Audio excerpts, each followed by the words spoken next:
Solve करते हैं एक और अच्छा क्वेश्चन। 21 जैन मॉर्निंग शिफ्ट में पूछा गया था, जेईई में 2026 का ये सवाल कर रहे हैं।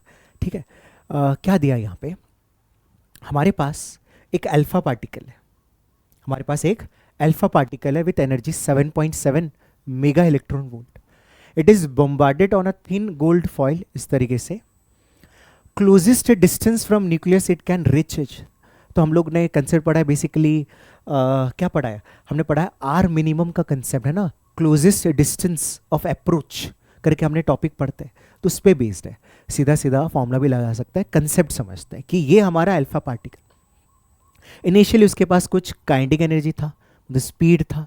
ठीक है, और यहाँ पे आते आते उसका क्या हो गया, काइनेटिक एनर्जी जो है वो किस में कन्वर्ट हो गया, वो पोटेंशियल एनर्जी में कन्वर्ट हो गया। तो काइनेटिक एनर्जी क्या हो जाएगा, जीरो। ठीक है, तो क्या लगाना हमें, बेसिकली मैकेनिकल एनर्जी कंजर्वेशन लगाना है कि K I plus U I is equal to K F plus U F. ठीक है, और उसमें क्या हो जाएगा कि यहाँ पे आते आते उसका काइनेटिक एनर्जी कितना हो गया, जीरो। तो फाइनल काइनेटिक एनर्जी क्या हो जाएगा, जीरो। ठीक है, और एक्सपेरिमेंट में क्या होता है कि जो न्यूक्लियस है ना बहुत दूर होता है, अल्फा पार्टिकल न्यूक्लियस से बहुत दूर होता है। ठीक है, तो अगर हम पोटेंशियल एनर्जी का फॉर्मूला देखें जो होता था के Q1 Q2 बाई आर, तो आर की बहुत बड़ी वैल्यू होती है, तो ये वैल्यू क्या हो जाती है, ये वैल्यू भी जीरो हो जाती है, वैल्यू भी क्या हो जाती है, जीरो। तो ये भी जीरो। तो simply kinetic energy is converted into potential energy. ठीक है, तो काइनेटिक एनर्जी कितना था, 7.7 मेगा इलेक्ट्रॉन वोल्ट, मतलब 10⁶। ठीक है, ये ईवी में था, इसको जूल में लाने के लिए ई से मैंने मल्टीप्लाई कर दिया ताकि कैलकुलेशन आसान हो। ठीक है, अब यहाँ पे potential energy, electrostatic potential energy के Q1 Q2 बाई आर, यही आर हमें फाइंड आउट करना है।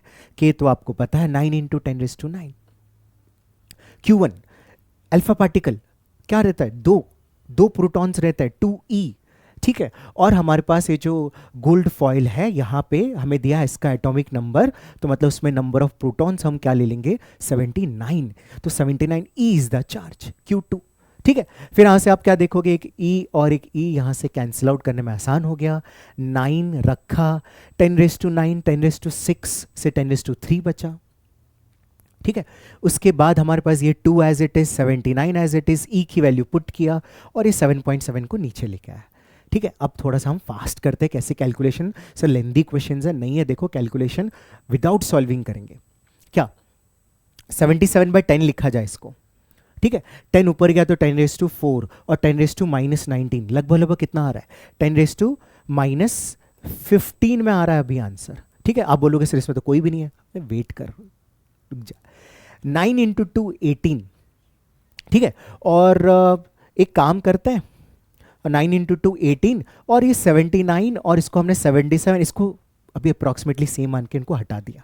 ठीक है, इनको हटा दिया तो 9 × 2 18, 18 × 1.6, 18 × 16 होता है 288। पॉइंट्स यहाँ पे 1.6 था तो 28.8 लगभग लगभग आ रहा है ना।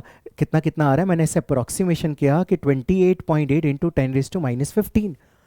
तो इसको हम लिख सकते हैं 2.88 × 10⁻⁻14, जो कि इससे मैच कर रहा है।